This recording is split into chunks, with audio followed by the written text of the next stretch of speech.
Bon, merci à tous d'être là. Désolé pour le petit retard, vraiment désolé. Les aléas, ouais, malheureusement. Donc déjà, merci à Autobus Sponsor de permettre cet événement. Donc, merci à Caisse d'Épargne, Metis, Valios, Sogeto, etc. Merci beaucoup pour ça. Et puis merci aux organisateurs et puis aux participants et aux autres speakers pour tout ça. Moi, je suis venu vous parler de GitHub, gérer efficacement son projet avec GitHub. Donc moi, je suis Félix Billon, je suis développeur, je fais du front et du back, principalement du JavaScript, mais je m'occupe aussi pas mal de la gestion des repositories dans les sociétés. Donc j'ai fait beaucoup de GitLab, beaucoup d'Azure DevOps et avant, donc du TFS, etc. J'ai fait aussi pas mal de Bitbucket, Bitbucket Pipeline, etc. Donc j'ai touché à pas mal de produits et du GitHub aussi également. Sur cette session, de toute façon, là, c'est assez modulaire parce qu'il y a pas mal de petites parties sur GitHub à droite, à gauche. Et bah là, vu qu'on a perdu un peu de temps, il y a certaines petites démos, certains que je pense moins intéressantes que je ne vous montrerai pas, peut-être d'autres que je creuserai plus, etc. On va revenir sur un bref historique pour comprendre où on en est aujourd'hui. Donc en octobre 2017, c'est le début du développement de GitHub. En avril 2008, lancement officiel. Juillet 2010, déjà 1 million de repositories. Septembre 2011, plus d'1 million d'utilisateurs. Et avril 2016, 14 millions d'utilisateurs et 35 millions de repositories. Autant dire qu'ils ont vraiment ravagé le marché. C'est très simple. Après, il y avait par exemple Microsoft avait une plateforme qui s'appelait Codeplex. Certains d'entre nous connaissent, qui hébergeait des projets open source, qui a très vite fermé et laissé place à GitHub, parce que quand le monstre est arrivé, vous ne pouvez pas lutter. Et il y avait un truc principal, c'est que ça permettait d'héberger son code source, mais ça offrait aussi pas mal d'outils pour permettre de collaborer sur ce projet open source. Et puis il y avait aussi toute la partie que toutes ces fonctionnalités en plus étaient gratuites, très intéressant. Et puis en juin 2018, rachat par Microsoft. Donc rachat par Microsoft en juin 2018, et depuis cette année-là, Microsoft a énormément injecté donc on va dire d'argent et de moyens pour développer des nouvelles fonctionnalités autour de GitHub. Donc le projet un petit peu autour de GitHub, il est le même en fait que pour TFS à l'époque. C'est que 2016, 2018, etc., GitHub, c'est principalement pour les développeurs. Tout ce qui est la partie de gestion de projet, bon, c'est pas fifou. La gestion de projet, elle est très généralement gérée en externe avec Jira ou d'autres produits comme ça. Tout ce qui est la partie sécurité, par exemple, ça va être géré par tout ce qui est la partie communauté, c'est géré par tout ce qui est la partie, etc. Et leur but, c'est d'essayer de développer un max de fonctionnalités pour essayer de rassembler l'ensemble de l'équipe sur un seul produit, comme c'était à l'époque pour TFS. Alors, donc quand on commence sur GitHub, comme sur tout outil de gestion de repository, on commence par se poser la question de l'hébergement. Donc, est-ce que je prends la version cloud? Donc, je crée le compte de mon organisation sur le site de GitHub et puis j'ai toute mon infra qui est gérée, j'ai pas de questions à me poser. Ou est-ce que je l'héberge moi-même? Donc ça, c'est vraiment une balance qui est très personnelle et propre aux sociétés. C'est un pour et un contre à faire. Il n'y en a pas une qui est mieux que l'autre. La partie self-hosted, il y a plein de fonctionnalités qui sont gratuites parce que quand c'est sur le cloud, l'infra est gérée pour toi, donc forcément, ça a un coût. Par contre, c'est à toi de fournir toute la puissance de calcul pour les pipelines, etc. Donc voilà, ça c'est la première petite chose à choisir. Une fois qu'on a notre serveur, ensuite, il y a comment j'y accède. Donc, quand je veux accéder à GitHub, je peux y accéder via une API desktop native. Il y a la CLI qui est maintenant generally available depuis 1 an à peu près, qui est passée en 2.0 il n'y a pas longtemps, qui est très intéressante. Pourquoi? Parce que qui dit CLI dit que je vais pouvoir l'inclure dans mes pipelines et scripter tout un tas de choses. Il y a la partie, l'application mobile aussi, qui est generally available depuis 1 an aussi à peu près. Et puis, le portail web. Alors, je vais vous faire un premier petit tour d'horizon sur un repository. Donc GitHub, il a toutes les fonctionnalités déjà basiques d'une plateforme de gestion de repository qu'on peut retrouver sur GitLab, sur Azure DevOps, Bitbucket, etc. Donc gestion de code source, gestion des tickets, CI/CD, gestion de projet, wiki, extension de la plateforme via une marketplace, etc., etc. On verra les petits plus après, mais pour l'instant, je vais vous montrer un peu les trucs généralistes. On va voir ça tout de suite. Tac, sur le petit repo. Donc ici, sur AMS Community, ici, c'est un compte d'organisation. Donc déjà, on peut créer un compte soit personnel ou un compte d'organisation. Donc le compte d'organisation, ça va permettre ensuite d'enregistrer ses équipes. Donc ici, il y a moi et mon collègue Sylvain. On peut rajouter des collaborateurs extérieurs, etc., etc. Par la suite, ça permet de faire des équipes. Par exemple, ici, j'ai la Vector Squad. Et ça va permettre de créer donc des équipes pour les associer à des repositories. Et ici, nous avons un repo dans cette organisation. Après, l'onglet projet et l'onglet package. Donc, l'onglet projet, on va voir que c'est les boards, etc. Donc, ça permet de faire plutôt des projets au niveau de l'organisation et ensuite de les affecter à différents repos ou pas. Et GitHub package, donc ça, c'est comme les artefacts, il me semble, sur Azure DevOps. Donc, c'est tout ce qui est partie, tout ce qui est partie annuaire de package. Hein. Donc, on a Maven avec Java, NuGet.NET, les packages NPM pour JavaScript, et tout ce qui est conteneur Docker, etc., qui est par contre GA là vraiment depuis quelques mois. Et ça, c'est pareil. Du coup, on peut avoir du coup des annuaires qui sont liés à l'organisation. Et donc, tous les repositories vont pouvoir aller taper dans ces annuaires de paquets. Vous allez pouvoir partager des composants entre tous vos repositories. Donc, si je vais dans un repository, on reviendra sur cette petite alerte quand je parlerai de la partie sécurité. J'ai ma gestion de code source, voilà, très classique. Hein, je peux naviguer entre les branches et les tags. La partie issue, avec de la partie gestion de tickets. Donc là aussi, somme toute, assez classique. Hein. Donc, on peut aller sur n'importe quel ticket, voilà. Ici, le petit texte du ticket, je peux l'assigner à une personne, je peux le labelliser pour dire est-ce que c'est un bug, c'est une fonctionnalité, une amélioration, etc. Je peux l'affecter à un project. On va voir après les projects qui sont des sortes de to-do list. Une milestone, les milestones qui sont des sortes d'objectifs et donc de versions. Et puis voilà, et puis je vais avoir tout l'historique du ticket. Donc, par exemple, s'il a été ouvert, fermé, mergé, etc., etc.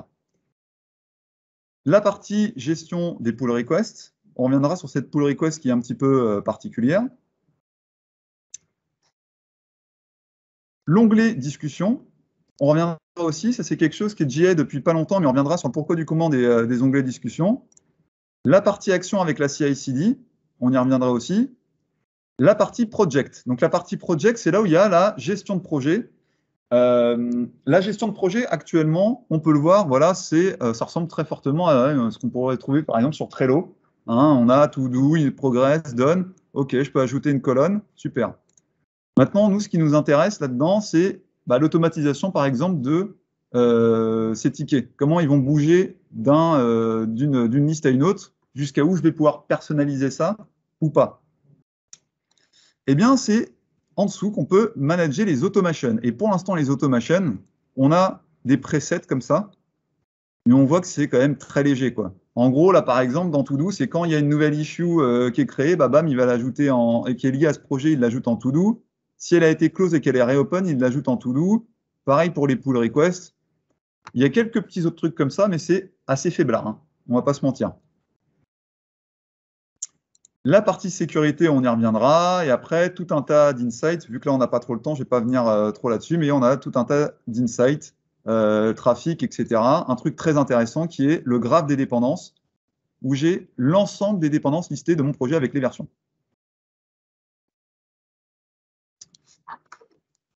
Donc, sur les petites nouveautés, déjà, l'onglet discussion. Pourquoi il y a eu l'onglet discussion? Tout simplement parce qu'en fait, les projets, je vais citer quelques projets très utilisés en JavaScript, mais par exemple Next.js, Vue.js, Nest.js, etc. Ils avaient leur projet open source sur GitHub, et tout ce qui était gestion de la communauté, gestion des questions-réponses, c'était sur Discord. Parce que GitHub ne faisait pas du tout le travail par rapport à ça. Et ils ont ajouté cet onglet discussion qui est maintenant vraiment très pratique et qui permet aussi d'éviter de mettre le bazar dans les issues, parce que dans les issues, quand on commence à mélanger les bugs, le brainstorming, ça fait gonfler la partie issue et ça devient compliqué à gérer pour les équipes du projet. Donc ici, on peut voir un petit peu la tête de la partie discussion, hein. Donc là, on est sur Next.js. Donc ils peuvent piner par exemple des sujets. Ça permet d'annoncer les nouvelles versions, de faire des alertes sur certaines choses, par exemple par rapport à la cycle des trucs. Ça permettrait de faire pas mal de choses. Et puis ici, on a aussi l'ensemble des questions, etc. Et donc tous les tickets annexes. Et puis, on a un petit truc un peu communautaire, ceux qui ont plus répondu, ceux qui ont posé plus de questions et tout ça, le code of conduct qui a été rajouté, etc. Ça, c'est la grosse partie. Et ça, c'est pour ça aussi que je voulais faire sur cette presse au début, je voulais axer vachement là-dessus. Il y a en juin a été annoncé une refonte totale de la partie gestion de projet. Donc là, GitHub, ils sont en train de travailler sur une partie de gestion de board. Ça a été annoncé en juin 2021, c'est actuellement en bêta privée. Normalement, il y a la vidéo après que je vais vous montrer tout ça, mais là, on va aller assez rapidement. En fait, qu'est-ce qui a été annoncé? Première chose, on va pouvoir créer des tables comme ça, avec des façons de créer nos tables, des colonnes complètement personnalisables, etc. Et en fait, ça va revenir un petit peu à ce qu'on retrouvait, par exemple, sur TFS avec des requêtes personnalisées pour retrouver ces tickets de façon organisée comme on souhaite. On va pouvoir aussi switcher de table, passer à des listes. Et ces listes, on va pouvoir rajouter beaucoup plus d'automation qu'avant. Et vraiment personnaliser la chose de façon bien plus fine et précise que ce qu'on peut retrouver un petit peu, par exemple, sur TFS à l'époque. Et le but, c'est vraiment de ramener la partie gestion de projet sur GitHub. Donc actuellement, c'est en bêta privée. Bon, j'ai fait des demandes pour rejoindre la bêta privée. Je pensais être pris avant l'arrivée de cette conférence et je suis toujours sur la liste d'attente. Donc, on verra pour une prochaine fois. C'est la petite vidéo. Je vous laisserai aller voir. Ils ont fait une petite vidéo sur la présentation. La partie workflow avec la partie CI/CD, donc procédure d'automatisation, hein, c'est vraiment du classique comme on pourrait retrouver sur GitLab, Bitbucket, etc. avec donc du YAML pour écrire ces pipelines. Donc, grosso modo, on retrouve des choses assez classiques. On a un événement qui va arriver. Donc, un événement, ça peut être un clic sur un bouton, donc un événement manuel. Ça peut être quelqu'un qui merge une pull request, etc. Donc, ça peut être des merges qui vont déclencher un ensemble de jobs. Et chaque job va être exécuté par un runner. Donc, un runner, c'est un agent sur une machine qui va être alerté qu'il y a un job à exécuter. Il va prendre le job à exécuter, boum, il le lance et il déroule les steps. On retrouve les GitHub Actions. Donc, les GitHub Actions, qu'est-ce que c'est? C'est comme sur Azure DevOps, les tasks. C'est comme sur, à peu près tous, maintenant, ils ont des tâches comme ça qui sont packagées. C'est donc des tâches standalone qui vont être packagées. Donc, je prends un exemple. Je veux déployer sur Azure Container Instance. Et ben, je vais chercher dans les tâches Deploy to Azure Container Instance. Et je vais avoir une tâche pré-packagée où j'aurai juste à donner des variables, mes credentials, etc., le nom de la souscription, le nom du projet que j'ai fait, etc. Et tout le script, je n'ai rien à écrire. Tout est packagé dans la tâche. Donc, on peut évidemment aller sur cette espèce de marketplace pour récupérer des tâches standalone packagées, ou on peut créer les siennes. Mon GitHub Package, je vous en ai déjà parlé. Et là, je vais vous faire une démo assez rapide. Je ne vais pas trop rentrer dans les détails sur le sujet parce que je passerai à la partie sécu derrière, dont je voudrais un peu plus parler. Si par exemple, on va sur le projet ici, on voit qu'en termes d'action, on a notamment la partie CI et la partie PA. Donc déjà, quand je crée un nouveau workflow, il détecte les langages qu'il y a sur mon repository. Et là, par exemple, il me propose du Dino, parce qu'il a vu qu'il y avait du Node.js, il me propose du Grunt, il me propose, etc. Et ensuite, quand je clique, par exemple, Setup this workflow, on voit ici que j'ai la liste des GitHub Actions que je peux rechercher. Donc, il y en a tout un tas, hein. Je peux chercher n'importe quoi, par exemple, pour du Webpack, pour du geste, etc., pour les tests. Bref, il y a tout un tas de choses. Sur la partie ici, on voit les triggers. Hein. Donc, c'est assez explicite. Hein. Lors d'un push sur la branche main, boum, ça déclenche. Et puis, lors d'une pull request sur la branche main, boum, ça déclenche. Donc là, ici, je ne vais pas revenir sur la stratégie avec les matrices, etc. En gros, il va faire sur plusieurs versions de Node, etc., etc. Je ne vais pas trop rentrer dans le détail. Sur la partie interface, juste pour ceux qui font un petit peu, qui ont utilisé un peu d'autres produits pour que vous voyez un peu ce que ça donne. Voilà, c'est simplement, on va voir nos steps donc, qui vont se dérouler les uns à la suite des autres. Ici, il y a build et deploy qui ont été rassemblés parce que c'est un petit projet, etc. Mais généralement, on fait vraiment notre partie build. Ensuite, on voit la petite flèche, la partie test, etc. La partie deploy, puis sur les différents environnements.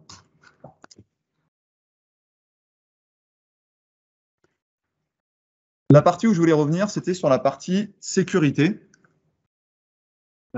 Pourquoi? Parce que c'est pas seulement GitHub, c'est aussi, moi je le vois en ce moment sur GitLab et sur d'autres plateformes, c'est le gros nerf de la guerre parce que on a fait la philosophie DevOps, c'est arrivé depuis maintenant quelques années, et puis maintenant on parle plus de DevOps mais de DevSecOps, et donc il faut maintenant mettre le paquet sur la sécu. Ça se traduit comment? Donc chez GitHub, il y a donc le GitHub Security Lab qui a été monté depuis maintenant, peut-être depuis maintenant 1 an et demi, un truc comme ça. C'est donc un ensemble de chercheurs en sécurité et puis toute une communauté qu'ils ont réussi à fédérer. Et il va y avoir cette chaîne qui est assez importante.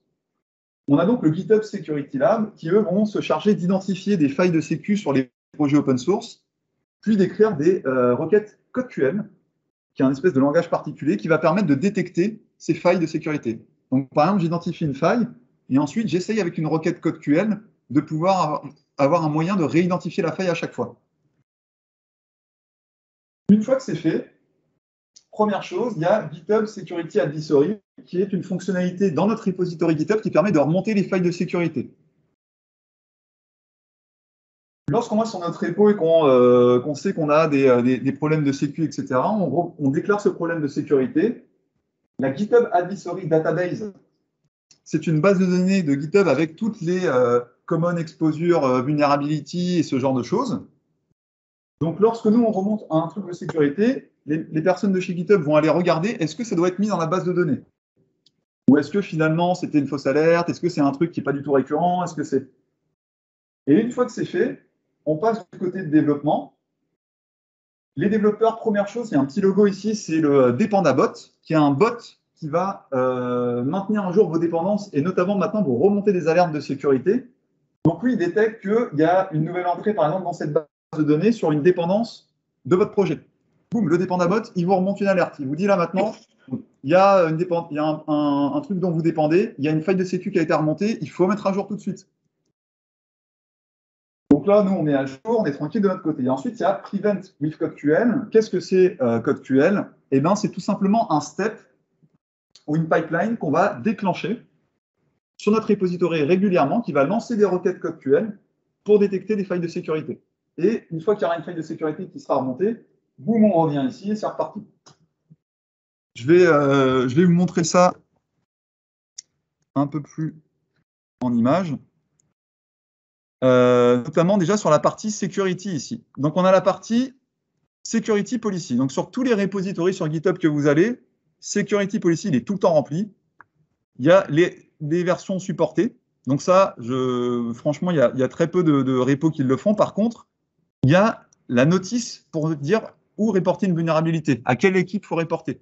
Donc si vous allez sur le repo d'Angular, Vue, Nux, n'importe quel gros repo comme ça, open source, toujours dans la partie Security Policy, ils diront à quelle équipe il faut envoyer un email si vous trouvez une faille. La partie Security Advisory. Qu'est-ce que c'est? C'est j'ai découvert une faille sur mon projet Vector API. Je sais que c'est une librairie qui est utilisée par vachement de personnes. Première chose, je vais ouvrir en draft, et c'est-à-dire que je vais dire, bon, je sais qu'à partir de telle version, il y a ce problème, etc. Et au tout début, je vais d'abord communiquer uniquement avec l'équipe en interne, parce qu'évidemment, quand on trouve une faille, on ne l'expose pas tout de suite. D'abord, on va la corriger, et après, on l'expose au grand public.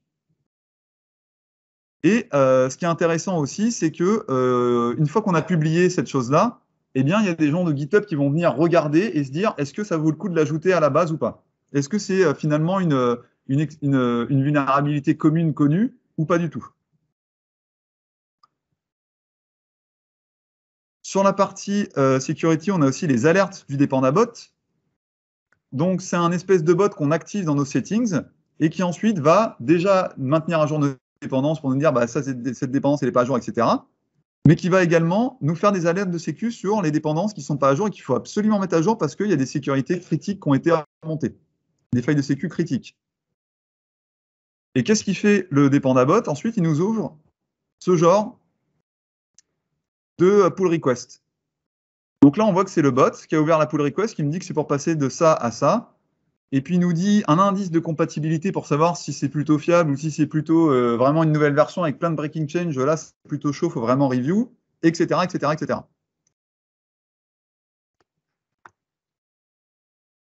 La partie code scanning, c'est une partie aussi que vous ajoutez sur votre partie, vous activez de votre côté dans les settings. Et en fait, qu'est-ce qu'il va faire? Il va vous rajouter un workflow avec du code QL qui se lance de façon assez régulière. Je ne vais pas vous montrer le code, etc. Mais ça, maintenant, c'est vraiment le nerf de la guerre de toutes les plateformes de gestion de repository. Sur GitLab, ils en ont ajouté plein aussi. Et sur les autres plateformes, ça commence à venir aussi. C'est ajouter des steps de sécurité dans vos pipelines qui sont préconfigurés. Ça veut dire que vous cliquez, vous ajoutez un step de sécu. Eux, leur step, ce qu'il va faire, c'est qu'il va d'abord détecter sur votre projet le langage que ça utilise et va lancer des scanners. Donc des scanners d'analyse statique, d'analyse dynamique, etc., etc., etc. Ce que je voulais vous montrer aussi, c'est l'advisory database, du coup. Donc ici, on a cette espèce d'énorme base de données avec toutes les failles reports. Et donc là, si je regarde, par exemple, je vois, tiens, il y a eu une faille sur Electron, il n'y a pas longtemps. Et donc, si on va sur Electron, on voit que, typiquement, dans la partie sécu, on voit bien que dans la partie policy, ils expliquent le process pour remonter les failles de sécu. Et dans la partie advisory, on a toutes les failles de sécu qu'ils ont remontées. Donc, je ne sais pas si la boucle se déclenche bien, vous voyez bien la boucle qui se passe dans votre tête, mais une fois que, par exemple, alors, bon, Electron, c'est un mauvais exemple parce que c'est pas trop forcément. Il y a quelques applis qui se basent dessus, mais il y a des librairies vraiment très centrales où tout le monde se base dessus. Je vais prendre des trucs un peu comme Lodash ou ce genre de choses qui sont des librairies qui proposent des fonctions utilitaires que beaucoup de gens utilisent. Bah, dès lors, comme ça, qu'il y a un truc qui est reporté et qui est inscrit dans la base, boum, ça va déclencher le dépendabot, boum, nous, on va le mettre à jour, etc., etc. Donc le but, c'est vraiment d'avoir quelque chose, une fois qu'il y a une faille qui a été déclarée, d'avoir une réaction très rapide de tout le monde pour que tout le monde mette à jour très rapidement et éviter un maximum que la faille fasse des dégâts.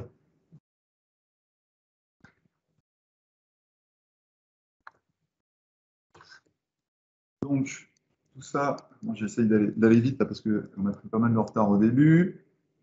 Donc là, le scan de code, faut faire gaffe quand même, parce que donc, généralement, il lance des scanners, etc. Celui de GitHub, par exemple, est plutôt rapide. Par contre, ce n'est pas quelque chose que vous maîtrisez directement. Donc, vous pouvez vous-même rajouter les outils si vous voulez. Je sais que, par exemple, sur GitLab, il lance pas mal de scanners différents et qu'il y en a certains qui peuvent prendre, par exemple, 20 minutes. Donc, 20 minutes, on ne le met pas sur une pipeline quand on merge, quoi. On va le mettre sur une pipeline avant de déployer ou quelque chose. Ça nous dérange moins que ça prenne 20 minutes. Il y a aussi le scanning de secrets dans le code, où on va par exemple essayer de détecter est-ce que vous avez pushé une clé, par exemple, une clé de credential sur plein d'outils différents pour se connecter à Azure, pour se connecter à AWS, pour se connecter, etc. La roadmap, elle est publique depuis juillet 2020 et d'ici fin 2021, voilà quelques petites nouveautés qu'on va retrouver. Donc, à part le project planning que j'attends beaucoup, il y a la partie GitHub Release. Donc, ils sont en train de refondre complètement l'interface pour faire les releases. Et via un fichier de conf YAML, on va pouvoir définir la façon de générer une release note automatiquement. Dès lors qu'on va créer une release, il va pouvoir aller checker nos commits et en fonction de ce qu'on va lui dire, eh ben, il va nous générer la release note. Et ils vont faire une API REST pour qu'on puisse, dans nos steps de pipeline, générer cette release note automatiquement aussi. Il y a ce petit projet aussi de review dependency change qui est vraiment cool. Pourquoi? Parce que, alors je ne vous l'ai pas montré tout à l'heure, mais en gros, tout à l'heure sur la pull request qui a été ouverte par le dependabot, heureusement que lui, quand il a ouvert, il nous le dit qu'il nous update de cette version à cette version-là. Parce que la review, sinon, les modifications de dépendance, c'est assez dégueulasse. Généralement, c'est dans le package log.json ou dans le package.json, il faut regarder. Donc là, ils sont en train de réfléchir à une présentation beaucoup plus propre qui va permettre de vraiment review efficacement les modifications de dépendance. Sur la partie secret scanning, eh ben, actuellement, il y a toute une palanquée de produits qui sont pris en charge par GitHub. Donc, sur l'ensemble de tous ces produits-là, il y a des patterns. Il va essayer de détecter des clés dans votre code, si vous en avez mis ou pas. Mais il est possible qu'il y ait des produits que vous utilisez qui ne soient pas référencés dans cette liste. Et donc, ils vont vous permettre de personnaliser le step où il essaie de détecter les secrets que vous aurez pu commit. Très intéressant aussi, la partie GitHub Pricing Simulator. Donc ça, normalement, il est en ligne, il me semble, maintenant. Je ne sais pas s'il est finalisé ou pas, mais il est en ligne. Qui va vous permettre de calculer, si vous prenez la version cloud, combien ça va vous coûter.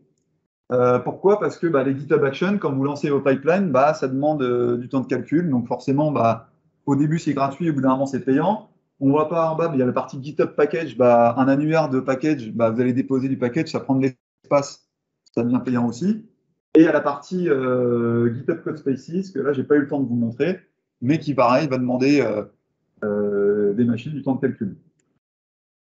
Donc Codespaces, c'est une petite nouveauté aussi là qui date de il y a. C'est la dernière chose normalement. Donc nouveauté qui date de maintenant il y a quelques mois, qui est GA depuis 1 mois, je crois. L'avantage de ça, c'est de vous permettre d'éditer votre code directement depuis un portail web. En gros, qu'est-ce que ça veut dire? Ça veut dire que je vais aller sur ma solution, là par exemple, sur le portail web, et si on va sur la partie édition, donc là, si je vais sur tac code, ici, il me permet d'éditer, soit je dois cloner, etc., soit je dois l'ouvrir sur GitHub Desktop, soit je peux l'ouvrir via Codespace. Bam, je crée un nouveau Codespace, et en fait, il va me réserver une machine dans le cloud, et boum, il va me mettre un IDE en ligne, et je vais pouvoir coder directement. Quel est l'avantage de ce truc-là? C'est qu'une fois que je vais avoir créé... Mince, ça peut le faire. Une fois que je vais avoir créé ce fameux Codespace, je n'ai pas ton mot de passe, il faudra que tu me déverrouilles.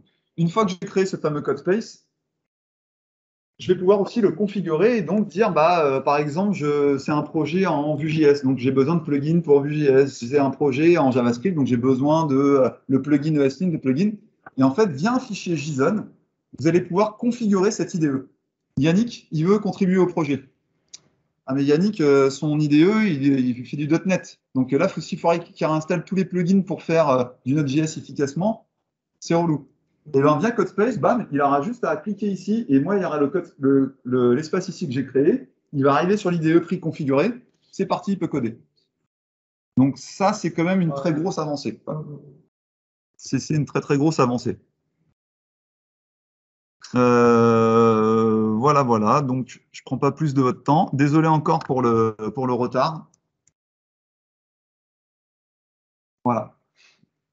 Merci à tous, en tout cas, d'avoir été présents. Bon, en conclusion, il y a plein de trucs où je vous ai dit c'est GA depuis 1 mois, c'est generally available depuis 6 mois.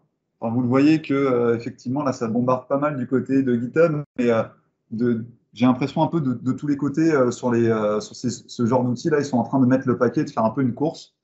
On va voir un petit peu ce que ça va donner, mais pour nous, en tout cas, c'est plutôt plaisant parce qu'il y a plein de nouvelles fonctionnalités qui arrivent régulièrement, quoi. Voilà. Est-ce qu'il y a des questions? Ou les questions, sinon on les prendra après, parce que je pense que vous devez avoir faim. Moi, j'ai une question. Avec les GitHub Actions, tu peux faire des listes. Tu fais la release en même temps maintenant. Ça. Par exemple, sur Azure DevOps, avant, tu avais la partie build qui était séparée, tu crées ton artefact, tu crées ton package, et après tu le balances sur les différents environnements. Et là, maintenant. Non. En fait, tu pouvais le faire aussi.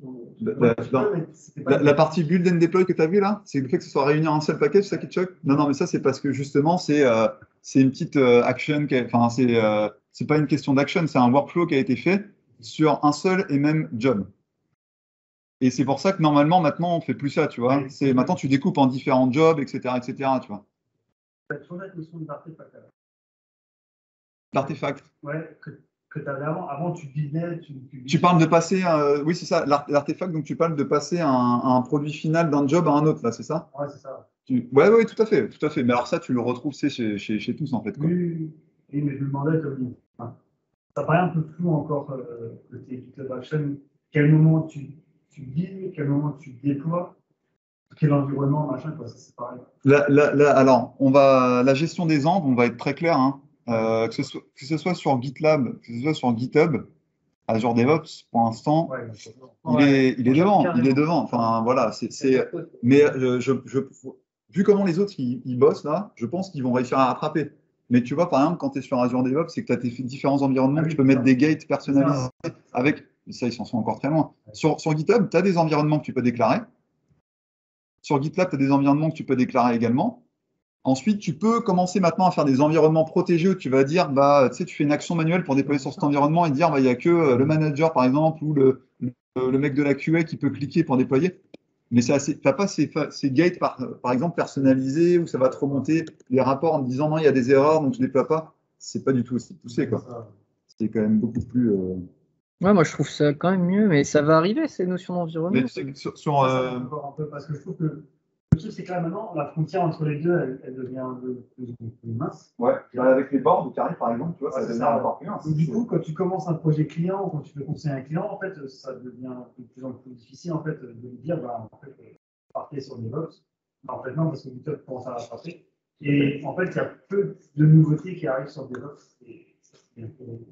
Ouais, alors ça, c'est une question à laquelle je ne peux pas répondre et qui est posée parce que je n'ai pas la réponse. Et tu sais très bien qu'elle est posée à chaque fois qu'il y a une interaction avec les gens de Microsoft, c'est qui vous allez tuer. Et on sait très bien, enfin, je n'ai pas de réponse, on sait très bien qui vont tuer à un moment.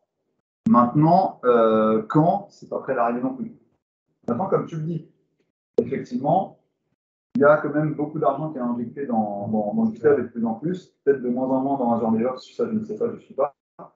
Mais tu le dis, toi, tu dis qu'il y a moins de fonctionnalités pareilles, alors sur GitHub, ça me va. Ah, mais par exemple, tu prends maintenant les static overflow sur Azure. De base, c'est je branche mon repo GitHub. Et DevOps est venu 3 mois après.